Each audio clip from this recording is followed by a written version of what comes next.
maybe I'll get out of here someday. He was a larger-than-life character. Judge Phillips was a unique person. He was the first black man admitted to the Montana State Bar. He owned 12 apartment buildings and 2 movie theaters. The Slave Theater was really in Bed-Stuy. We were planning to run them in 2001. And then all of a sudden, his utilities got shut off. He couldn't figure out why. Goes to the bank. All his accounts have been sealed up. Turns out what happened was 1 year before the election, Hynes started what's called an ex parte proceeding, meaning he didn't know about it. A proceeding, and they had a guardian appointed. Hynes had his former chief of staff appointed as Judge Phillips' guardian.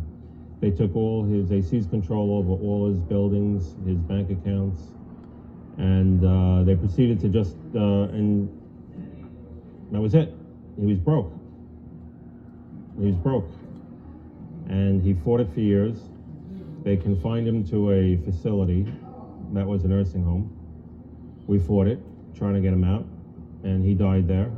They wouldn't give him his medication, they wouldn't give him a diabetic menu, and then in the end his apartment had no heat, and he froze to death. And I was so angry. All Judge Phillips' properties were sold in unpublished auctions, and the guardians just took the money. It's gone. He died homeless and broke, and then they never filed a tax return. $2 million in taxes were levied against his estate. It's just incredible. There's no oversight. There is nobody to go to. Hynes lives in Breezy Point, Queens. He doesn't live in Brooklyn. He moved out a long time ago. Breezy Point is a gated community, strange area. It's all white, 99.9% white. They just started letting Italians in about 20 years ago. And I think that says something about somebody. I mean, I think we should have a Brooklyn DA that lives in Brooklyn. I mean, I have the court papers. I mean, he started the action. There was a court proceeding. He said Phillips was a victim of a crime, potentially the victim of a crime. There was no crime. 7 years later, after all his buildings were taken by the guardians, the DA's office finally came to court and said there was no crime. And Sandra stepped up to the plate and she ran. And then 30 days after she announced she was running, Hynes started investigating her and prosecuted her and put her on trial on some trumped-up charge, which was later dropped. But she went through a trial, there was a hung jury, then they didn't try her a second time. It was becoming too much bad press for him. But, you know, it's not that Hynes locks up all his opponents, just the black ones. I want to focus on Judge John Phillips. Please do me a favor. This is very important. When you go home, since he's giving you homework to do on Google, let me give you some as well. Google the name Judge John Phillips and learn about how this African-American former judge, who was a multi-millionaire, he had $10 million in assets in Brooklyn. He had multiple buildings. He owned the Slave Theater on Fulton Street. But he did something that he would pay a dear price for. He decided to challenge Joe Hynes for DA in 2001. And guess what? Joe Hynes had him declared mentally incompetent. And guess what? His former chief of staff ended up being Judge Phillips' guardian. And you know what happened? It was guardian after guardian. And Judge Phillips ended up dying broke and destitute, and all of his properties were taken away. If you don't believe me, drive by the Slave Theater right now and you'll see it boarded up. And so now, how is it possible that a wealthy man was ended up being put under guardianship and had Joe Hynes, his former chief of staff, and I believe his campaign treasurer as his guardian? How is that possible? At the end of the day, Judge Phillips deserved justice. Please Google Judge Phillips and see how he treats people who want to challenge him on top of Sandra Roper and John O'Hara. He mentioned Sandra Roper yesterday. She was indicted for stealing $12,000 from a client. I didn't prosecute her because she'd run against me. I did what I had to do, and I asked for a special DA. Special DA was appointed, and Sandra Roper's case eventually was settled out. But he said last night, I prosecuted Roper. Just nonsense. Judge Phillips never ran against me. Never ran against me. Never filed or got a single petition signature. And this guy goes on and raves about those kind of things. Look, you have an absolute right to run against me. I never quarrel with that. But for heaven's sake, get the facts straight once. Well, let me just say this. By the way, if I did all these horrible things to this African American judge, why in the name of God would every major black leader support me for district attorney? Very simple. Because I brought public safety to Brooklyn without penalizing young black kids. That's why. Let me just say this. Last time I checked, Hakeem Jeffries is African American and he's a major leader in this city and in this borough. Now, Joe, you didn't answer the question. How did Judge Phillips go from having $10 million in assets, and then when you put him under this guardianship by your former chief of staff, he ended up dying broke, destitute, in a nursing home? How did that happen, Joe? I have no authority to appoint a guardian. You understand? Why would he sit here and lie to you? And you've got to figure that out, for heaven's sake. If you want him to be the law enforcement officer in this county, he's got to tell the truth. Let me just say this last point. He has an obligation to investigate criminal acts that occur in Brooklyn. When he put Judge Phillips under when he basically worked it out so Judge Phillips had to be put under guardianship. Not true. What happened is all of those guardians failed, or most of them, failed to do what they were supposed to do with the filing income taxes. And one, I believe, was accused of taking money from his estate. Did Joe Hynes ever investigate any of them? And he said he did it to help Judge Phillips. Well, he died destitute, Joe. He died broke, Joe. He died in a nursing home, and you did nothing to help him.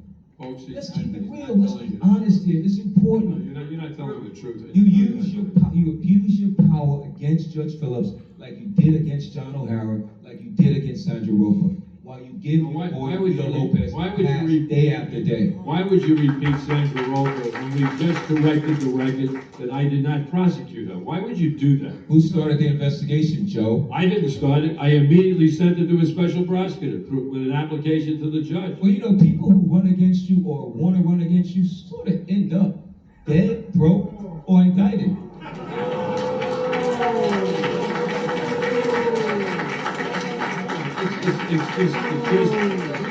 He is just downright disrespectful, unprofessional, and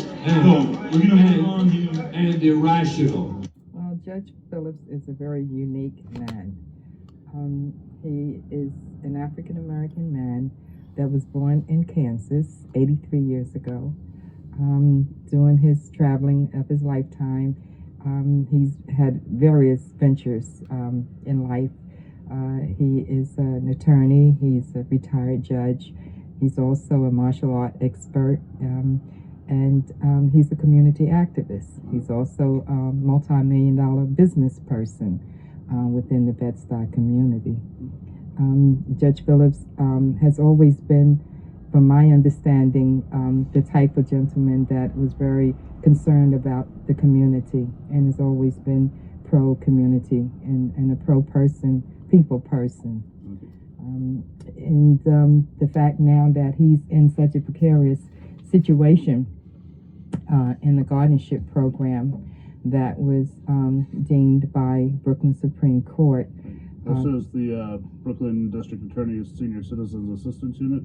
Yes, actually, D.A. Hynes is the individual who asked his former Chief of Staff, Harvey Greenberg, and a friend of 30 years, from what I understand, to petition the court to bring Judge Phillips into the guardianship program. Yeah. So Judge Phillips, when was he going to run against Charles Hynes? I believe it was in 2001 that he would plan to run against him. I know, and from the records that we have available, it shows that Judge Phillips was put into the guardianship program in 2000. Okay, so he announces he's going to run against Charles Hynes for district attorney, and Charles Hynes starts the wheels in motion to get him put into custody. Exactly. From my understanding, and from his associate, Mr. Hardy, Clarence Hardy, who is a longtime friend of his as well, and also a business associate, informed me that he went to D.A. Hynes' office with Judge Phillips to make a complaint against some of the characters within the community that he had entrusted management of several of his properties, and that he felt that there was some scam going on to try to defraud him out of some of his properties. At that present time, apparently, from the records, upon information and belief, that D.A. Hynes stated that when he interviewed Judge Phillips, it appeared that he was suffering from dementia. And how he knew this is because his mother was supposedly have had it. What Diaz discovered, getting into this is not really an isolated case. This is something that's going on in Brooklyn, and it's really horrible. What happens is they've set up this unit at the DA's office called the Senior Citizens Assistance Unit. And if a senior goes to them and has a problem, what they do is they file an application with the court ex parte, which means the person doesn't know about it. They seize their property, meaning their house, and then they proceed to let liens run up on taxes, and a year or two later they sell it in an unpublished auction. And like with Judge Phillips, for example, I'll just give you one example. Judge Phillips was a big landlord. He owned about 17 apartment buildings and 2 movie theaters. And virtually all of these buildings have been sold in unpublished auctions. He had 3 buildings that were worth $800,000 each. They were sold in an auction that nobody knew about, except the DA's friends, and they were bought for $100,000 each. So, this is like what tech stocks were of the 90s. This is what real estate is of this decade. And it's a form of insider trading.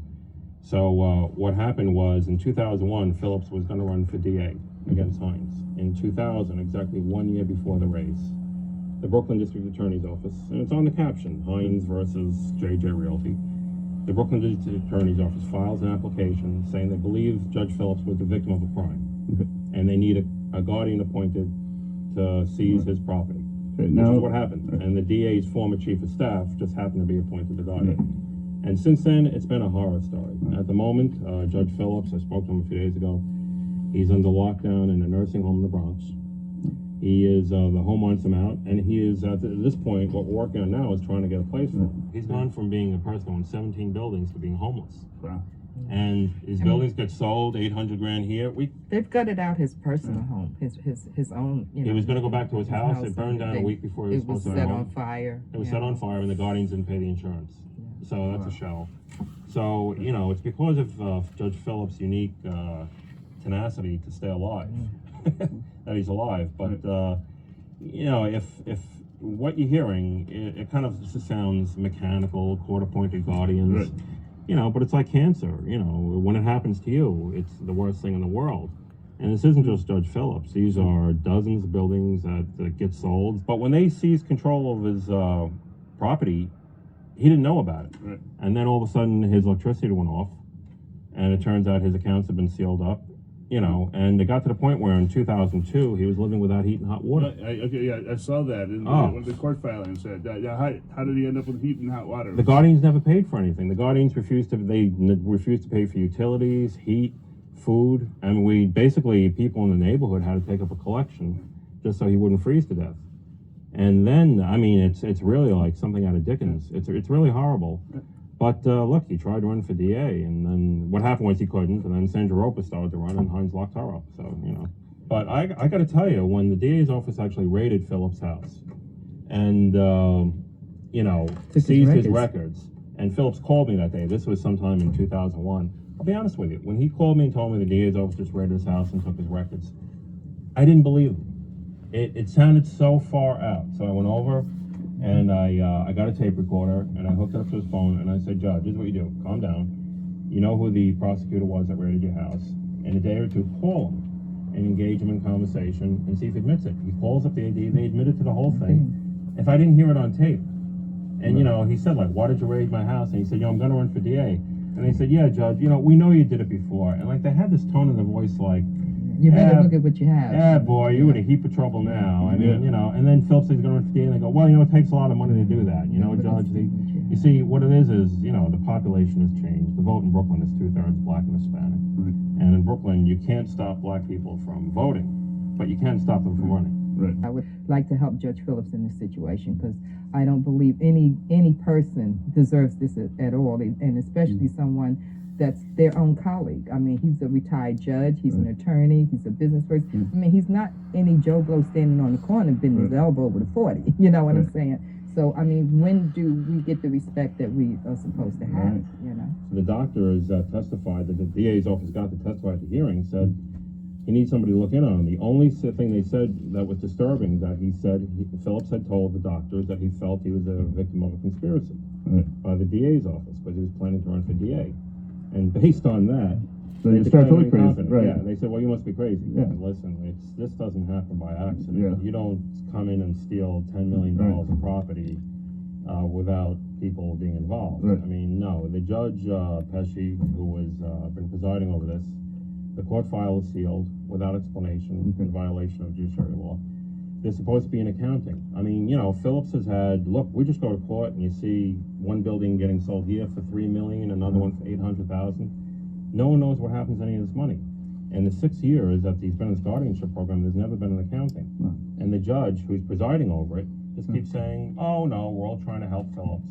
Don't worry about it. Now, interesting, the judge, Pesci, has recused himself on the sale of one of the buildings for about $3 or $4 million because of a conflict of interest. He approves the sale, then another judge approves it, and then it goes back to him.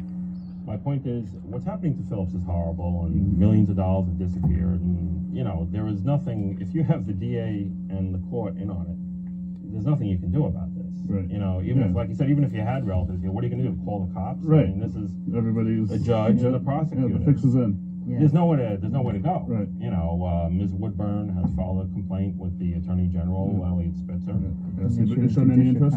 the Commission on Judicial Conduct, and Judge Kay. And the reality is, prosecutors don't prosecute each other. Right. That just doesn't happen.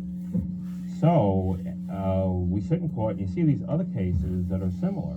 It's the same thing. People come in, their mother's house, the DA's office started a proceeding, the DA's former chief of staff is a court-appointed guardian, and they're being sold in unpublished auctions. And you see it all day long.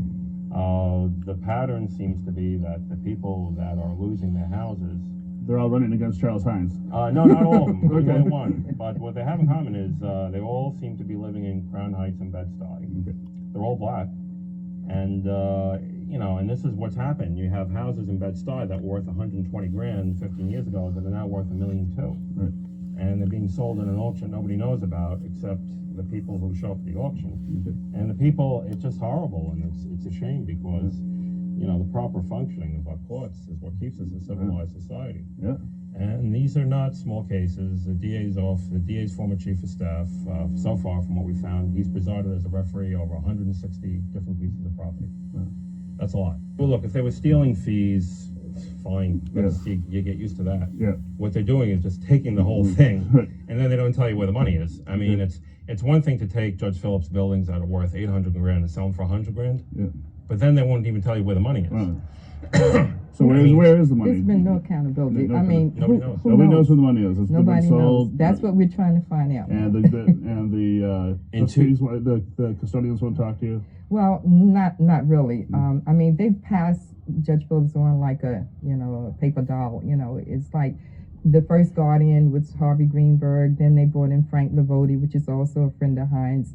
Hynes brought in someone named Ray Jones, Ray Jones was the court-appointed attorney for Judge Phillips at the hearing of the guardianship program, and then he ends up being co-guardian with Frank Lavoti, a person and property of Judge Phillips. So, I mean, this is like, really passing the situation, passing the buck, and now it's dropped in Imani Taylor's lap. So, but from what I understand, based on the court papers, when we're due back in court August 24th, that everyone involved is now brought back in. There has to be some accountability. This man, like I said, I mean, the stature of this man, he definitely does not deserve this. It seems like, in a way, like an incredible American success story. So he came from Kansas. Yes, on a farm. At a farm. Yeah. So he didn't come from money. Not at Managed to get this real estate empire. His parents were sharecroppers. He was the first black man admitted to the Montana State Bar. Yeah. Probably the only black man. Yeah. But I mean, Yeah. But I mean, I mean, it just scares you. Like a sharp guy like that, who obviously has a lot in law. That if it he could made happen, his own movies. Yeah. if it could happen to him, it can happen to Yeah. anyone, and it will happen to It will. anyone. yeah. It will. You know, I mean, definitely. It's I mean, we think we're safe, but when you run across something like this, you know you're not. Yeah. you know, when you have the judge on the bench in on it and the prosecutor, you're things don't go well when you step Right. into a courtroom. I mean, it's Yeah. all done. Sure. And why Pesci just refuses to have an accounting of this money, why he seals the court file, why he issued an order that no one can speak to Phillips. I mean, none of this stuff makes sense. It's sheer madness. It's incredible. And his chief of staff, Dino Amoroso, was making a ton of money off these things, and he resigned last year. Hynes' former chief of staff. I mean, if you think that these guardians, that the judge presiding over it and the DA are sitting there just so some private attorneys can make off with loot, no, that's not the case. There's tens of millions of dollars. This is the corruption in the Brooklyn courthouse. It's not Gosson with a box of cigars. This is the corruption. And the judges in the courthouse are participating in these unpublished auctions. So it's millions of dollars, and don't expect anyone to do anything about it. I also think that it's very shameful that none of the governmental officials or judges like Judge Kay, Chief Judge of the State of New York, Elliot Spitzer, where we filed complaints with, have responded. And I'm sure they know what's going on besides the complaints. They see it in the paper, and it's it's like they like ignore it and it'll go away, kind of situation. And that's what I was wondering, and this may seem naive, but even beyond getting Judge, and I hope we get Judge Phillips out and get him some of his money back if there's any left of it. But is there any way that anybody's going to go after any of these scumbags? And we know nobody's going to be able to touch Hynes, but any of these guardians that neglect their fiduciary duty, is there going to be any? Definitely. Against them? They have to be made accountable. Yeah. And they have to be made examples of, because we should be protecting our elderly. We should not be taking advantage of them, and when they feel that they have no recourse. And definitely, yes, as they say, heads are going to roll. Against me, I'm going to be involved in getting you indicted. It's ridiculous. I think I want the truth. Not only me, he works on anybody who runs against him. Helps him in certain ways, he took my house apart.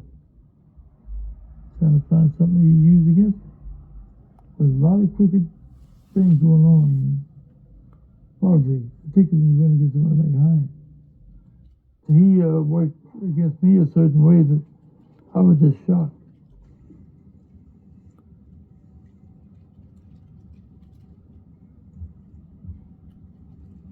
It's all a plot to, to sell all this stuff. That's it. Like he's crazy. No, they don't say nothing to him. They don't let him out the place. They don't let him come out the air. He's the only one in the nursing home that he got to have a monitor on him. He's definitely in jail. I didn't come here, this place here on my own.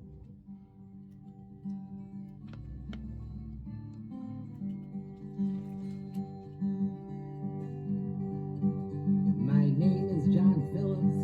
I've got nothing left to lose. I'm stuck in East Haven. Well, we hopefully the judge will be signing the papers so he can get home. So he can at least get out the nursing home and get back to Brooklyn.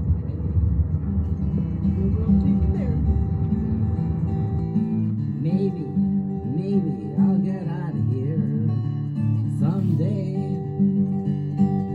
I used to be a lawyer. I used to be a judge. Nothing really matters when the DA's got a grudge. They can lock you up and throw away the key. I just never thought it could happen to a guy like me.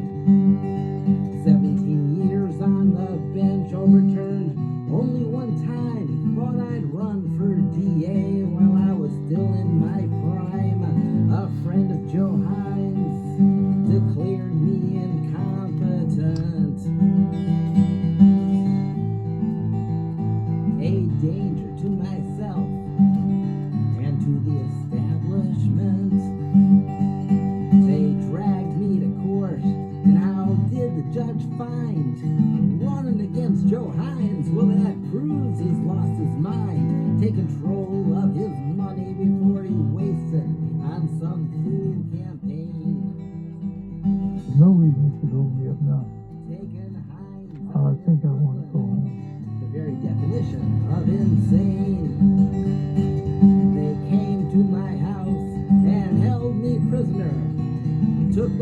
records to Hynes campaign treasurer.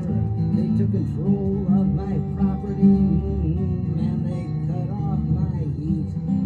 It is absolutely offensive to our justice system whereby a sitting district attorney uses the people's criminal justice system as his weapon to cause pain, inflict pain, as he has stated in the past, and I can attest to pain, as you mentioned the indictment. Thank you all for being out here and all this cold to support me. I'm here to